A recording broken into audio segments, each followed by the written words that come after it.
हाय, good morning. आज बहुत एक स्पेशल वीडियो बनाने जा रहे हैं। इसमें 2-3 बातें आपको बताएंगे। कुछ शुरुआत करते हैं एक मैसेज से जो हमको मिला है, और वो जो मैसेज है वो ये है, मैं आपको बताता हूं कि एक लेडी हैं, इन्होंने मुझे मैसेज भेजा था। ये एक गवर्नमेंट प्राइमरी टीचर हैं, राइट। इनको लेक्चरर केमिस्ट्री की क्लासेस जो हमारी चल रही है उसके बारे में इनको इन्फॉर्मेशन चाहिए थी, तो इन्होंने लिख के भेजा, मैं एक गवर्नमेंट प्राइमरी टीचर हूं सर, मुझे भी लेक्चरर केमिस्ट्री की क्लासेस के बारे में जानना था। फिर इन्होंने लिख कर भेजा है कि आपसे बात हो पाएगी क्या sir, question mark. Sir time management बहुत मुश्किल होता है, 2 बच्चे भी हैं मेरे। आपका एलटी एग्जाम के बाद से ही चैनल फॉलो कर रही हूं। अब सुनिएगा, अब इंपॉर्टेंट अब है। सर मेरा 2 बार लेक्चरर में सिलेक्शन हुआ है। 2019 में इंटरव्यू से बाहर हुई और 2021 में मेंस भी दिया था।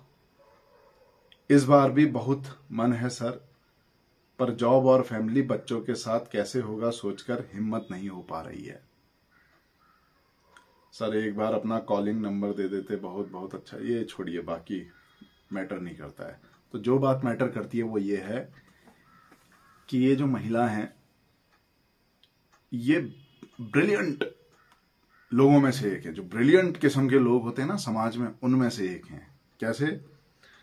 2019 में इन्होंने लेक्चरर का एग्जाम दिया और ये इंटरव्यू तक पहुंची और इंटरव्यू से बाहर हो गई।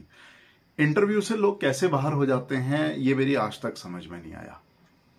एक आदमी या एक महिला जिसने प्रीलिम्स का पेपर दिया, जिसने मेंस का पेपर दिया और दोनों क्वालिफाई किए, उसके बाद वो इंटरव्यू तक पहुंचा। इंटरव्यू में तो खाली आपका इंटरेक्शन होता है, आप कोई नॉलेज थोड़ा ना टेस्ट करते हैं। इंटरव्यू में नॉलेज तो टेस्ट हो चुकी है ना, प्रीलिम्स में और मेंस में। इंटरव्यू में तो खाली आपका आचरण, आपका व्यवहार, ये सब देखते हैं, और मुझे नहीं लगता कि वो बहुत मैटर करता है। इंटरव्यू की कोई जरूरत ही नहीं है। लेकिन इनको इंटरव्यू से पता नहीं क्यों बाहर किया, कैसे बाहर किया। मुझे नहीं लगता कि इनको इंटरव्यू से बाहर होना चाहिए। अब ये लेक्चरर होती, और ऐसा इनके साथ 2 बार हो चुका है। दूसरी बार 2021 में मेंस भी दिया था। तो आप समझ रहे हैं किस लेवल की इंटेलिजेंट महिलाएं। और उसके बाद फिर इन्होंने एक और एग्जाम दिया होगा, तभी जाके प्राइमरी में टीचर लगी हैं। तो समाज में इस तरीके के भी लोग हैं। अब इनका नाम इसमें मैंने पूछा नहीं और इन्होंने बताया नहीं। ऐसे लोगों का नाम बताना बहुत जरूरी होता है समाज में, ऐसे इंटेलिजेंट लोग। क्यों? क्योंकि मेरे ख्याल से 1 मिनट, इनका व्हाट्सएप में शायद नाम हो ऊपर। हाँ राइट, कोई नेहा जोशी हैं। कहाँ रहती हैं आई डोंट नो,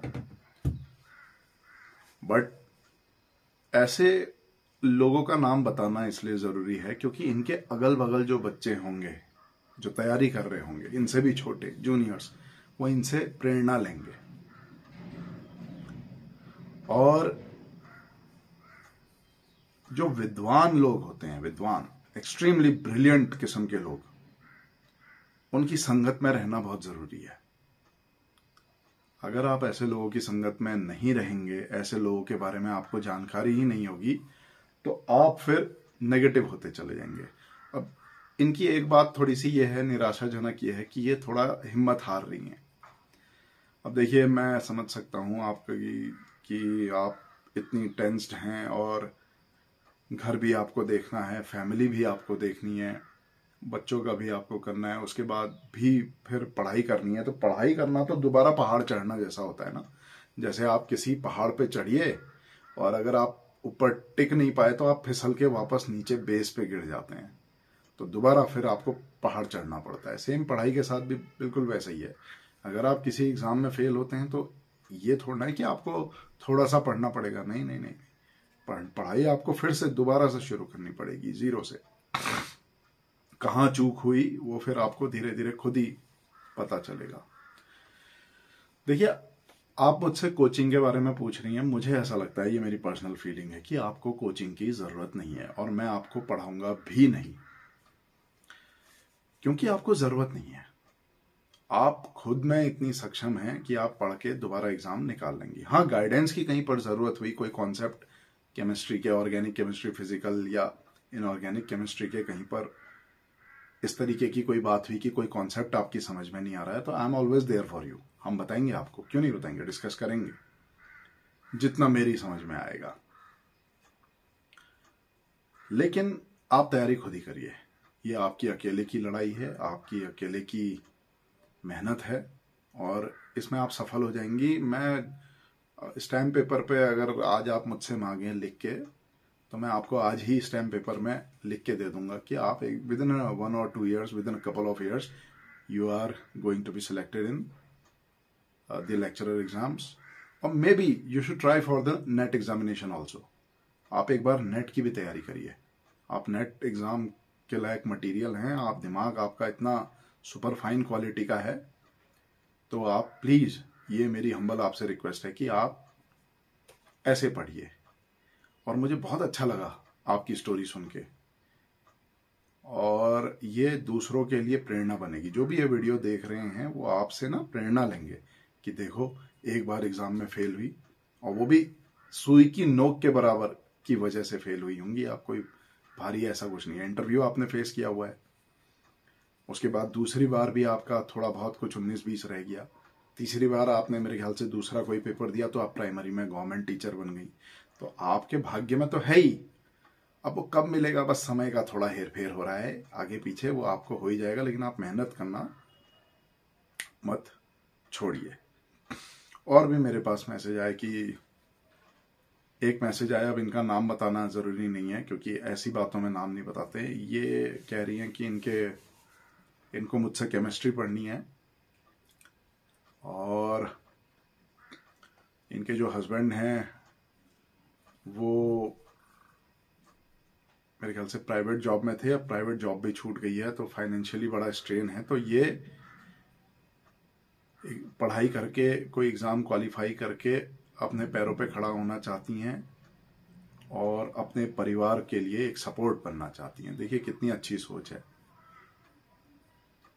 तो हमने इनको अलाउ कर दिया अपनी क्लास में, फ्री ऑफ कॉस्ट हम इनको पढ़ाएंगे।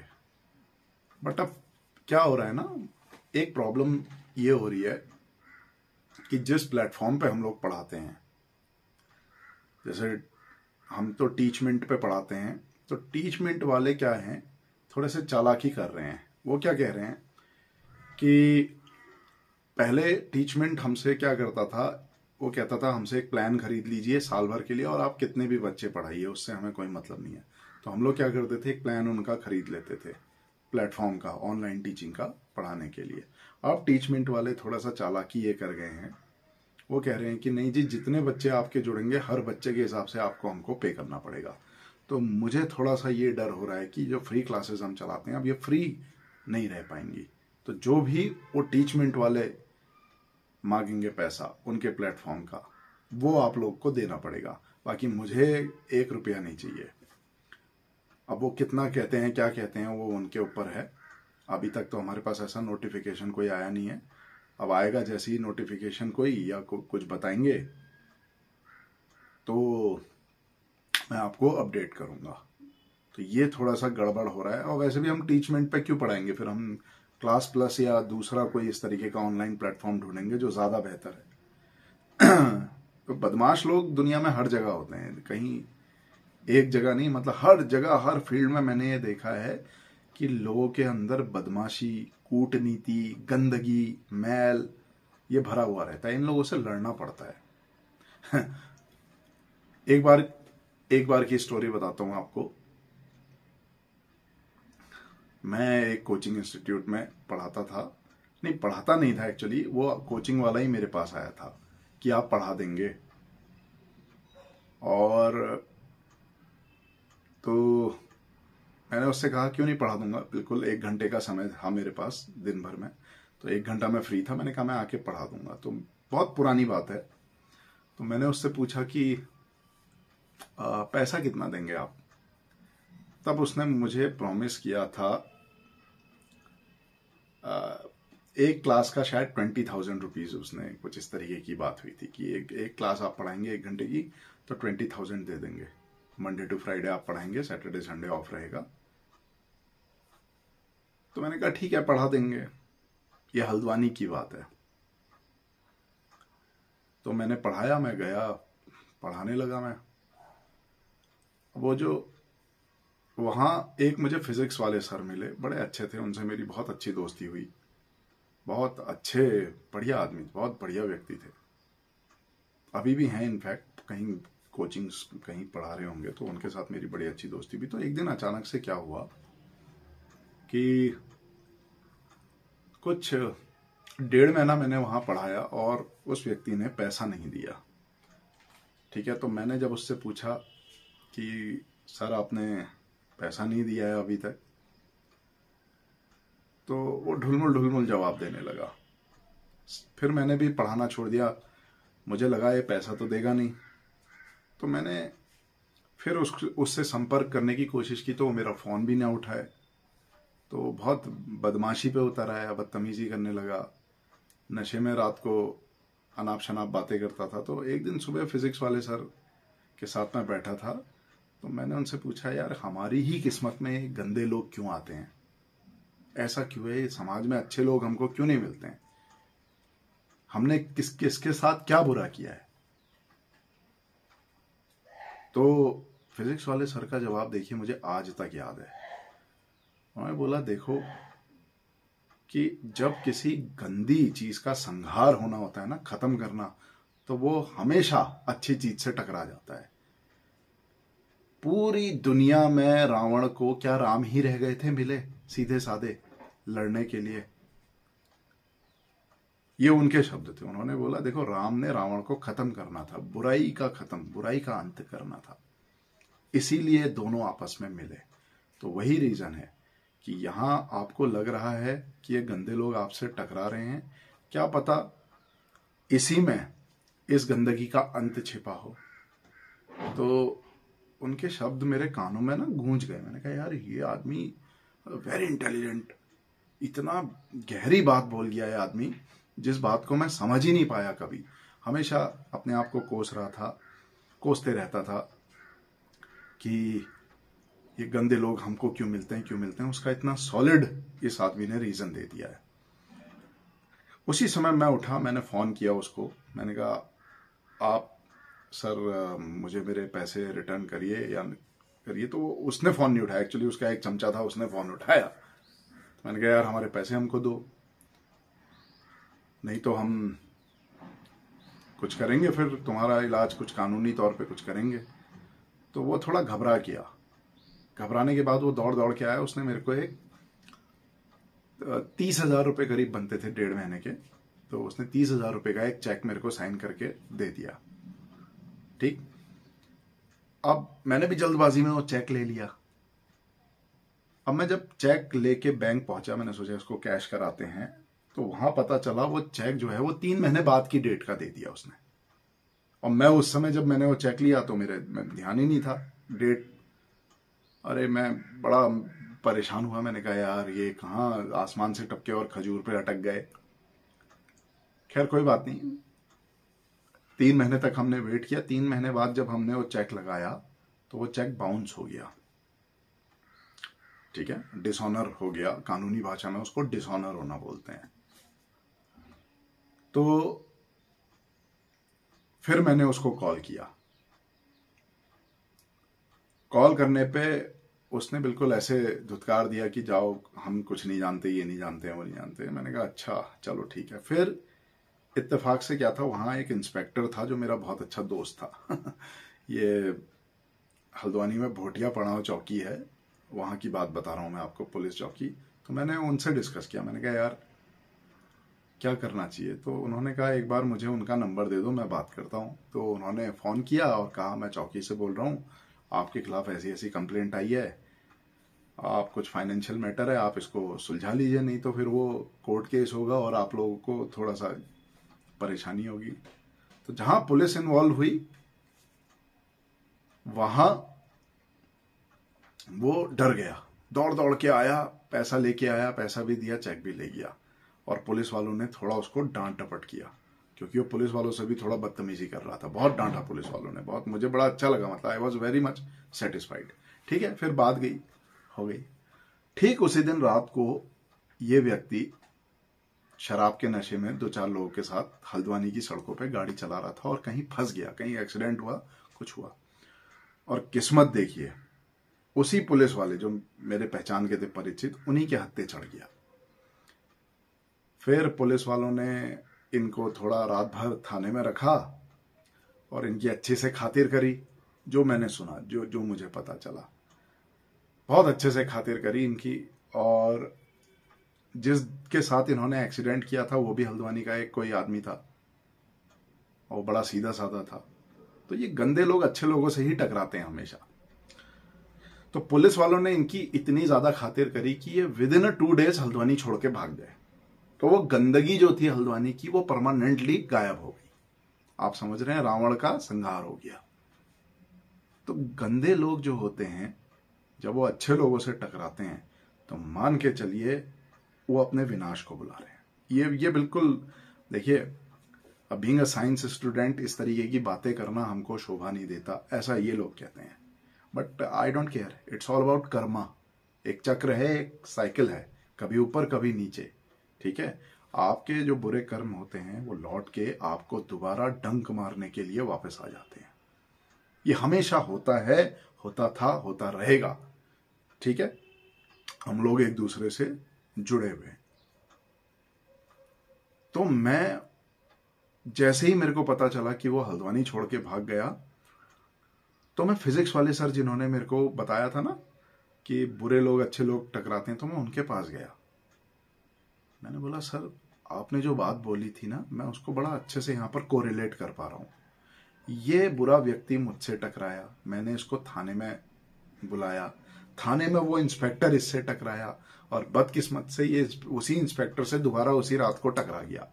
तो गुस्सा तो था ही पुलिस वालों में।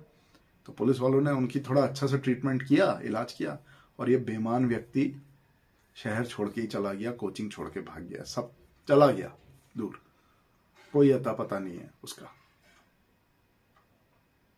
कितने लोगों के इसने परेशान किया होगा आप सोचिए। तो ऐसे संघार हो जाता है, चीजें आपस में कनेक्टेड होती हैं। तो जैसे मैं पढ़ रहा था, उन्होंने बताया कि वो इंटरव्यू से बाहर हो गई ना, तो मेरे दिमाग में अचानक से यही स्टोरी आई कि वो कौन व्यक्ति रहा होगा जिसने इंटरव्यू से बाहर कर दिया। वो कौन व्यक्ति रहा होगा जिसने ऐसी पॉलिसी बनाई कि हम इंटरव्यू से भी लोगों को बाहर कर देंगे। ये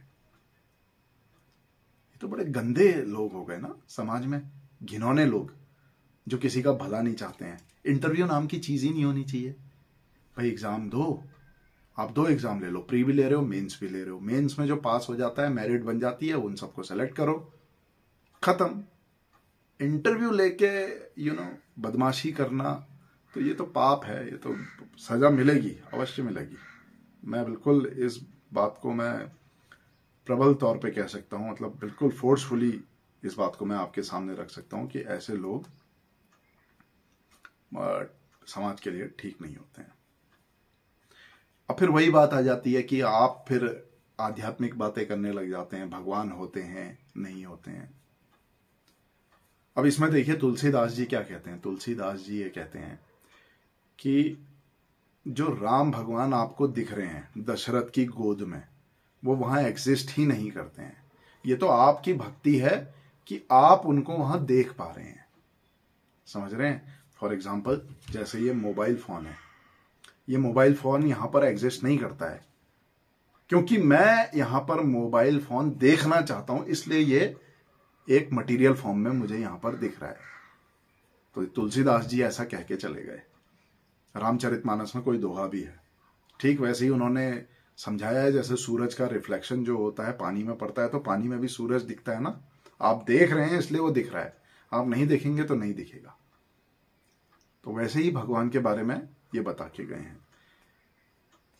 अब इस बात को बहुत से लोग बकवास कहेंगे, ठीक है, पर मैं इसके भी सपोर्ट में आपको एक बात बताता हूं। देखिए, एक फिजिक्स के अंदर एक टॉपिक है quantum physics, right. Quantum physics की शुरुआत होती है एक एक्सपेरिमेंट से जिसको बोलते हैं डबल स्लिट एक्सपेरिमेंट। यंग्स का डबल स्लिट एक्सपेरिमेंट था। आप लोगों ने अपनी 12th की पढ़ाई में जरूर पढ़ा होगा वो डबल स्लिट एक्सपेरिमेंट, बट उसका मतलब शायद आप लोग को पता ना हो कि डबल स्लिट एक्सपेरिमेंट क्या होता है।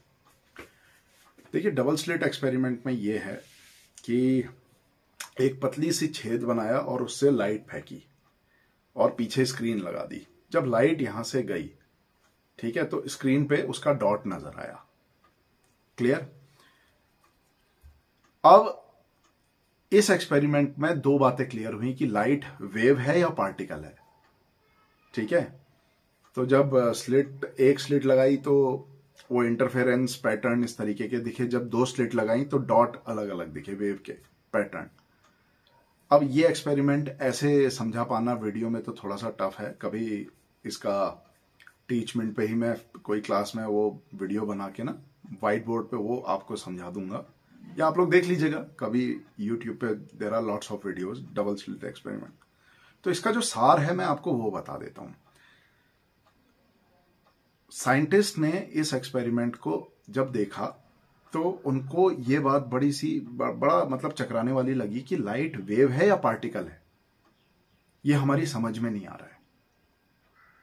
ठीक है, तो जब वो उस एक्सपेरिमेंट को नहीं देख रहे होते हैं, ठीक है, ऑब्जर्व नहीं कर रहे होते हैं, तो लाइट मान लीजिए वेव की तरह बिहेव कर रही है, ठीक है, और जब वो उसकी तरफ देख रहे होते हैं तो लाइट पार्टिकल बन जाती है।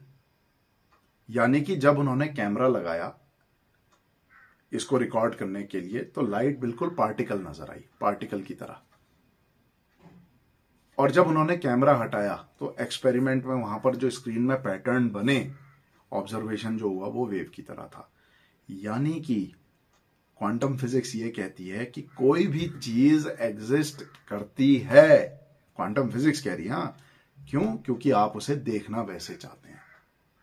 ये मोबाइल यहां पर इसलिए एग्जिस्ट करता है क्योंकि आप उसको एज अ मोबाइल यहां पर ऑब्जर्व कर रहे हैं, अदरवाइज ये एग्जिस्ट नहीं करती है।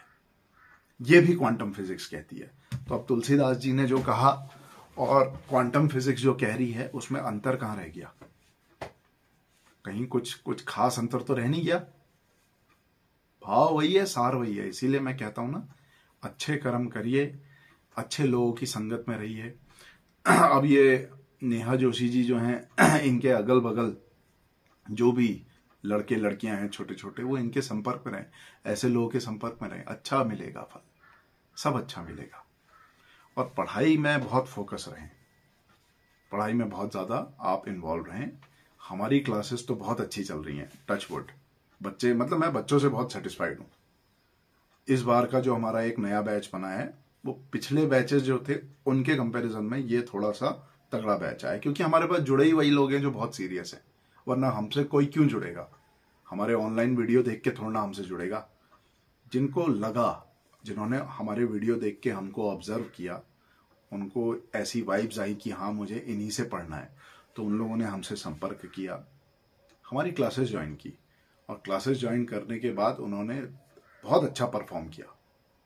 जो टास्क दे रहे हैं वो पढ़ रहे हैं, जैसे टेस्ट हो रहे हैं उसको भी परफॉर्म कर रहे हैं, अच्छे नंबर ला रहे हैं। तो ये पॉजिटिव चीजें हैं जो आपको ऊपर की ओर को ले जाएंगी। नेगेटिव चीजों में ना ध्यान इन्वॉल्व मत करिएगा। नेगेटिव चीजें का मतलब ये है कि किसी की बुराई करने लग गए, किसी की बातें करने लग गए। कभी भी किसी दूसरे इंसान के बारे में कभी किसी से डिस्कस मत करिए कि वो ऐसा है ये, या ये ऐसा है, वो ऐसी है या ये ऐसा है। ठीक है, ये छोटे काम कभी नहीं करने हैं। करना क्या है? आइडियाज डिस्कस करने हैं।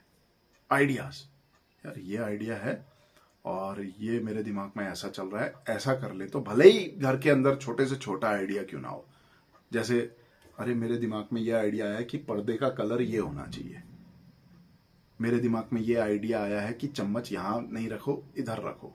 These are the ideas. ये चीजें डिस्कस करिए, करनी ही है। तो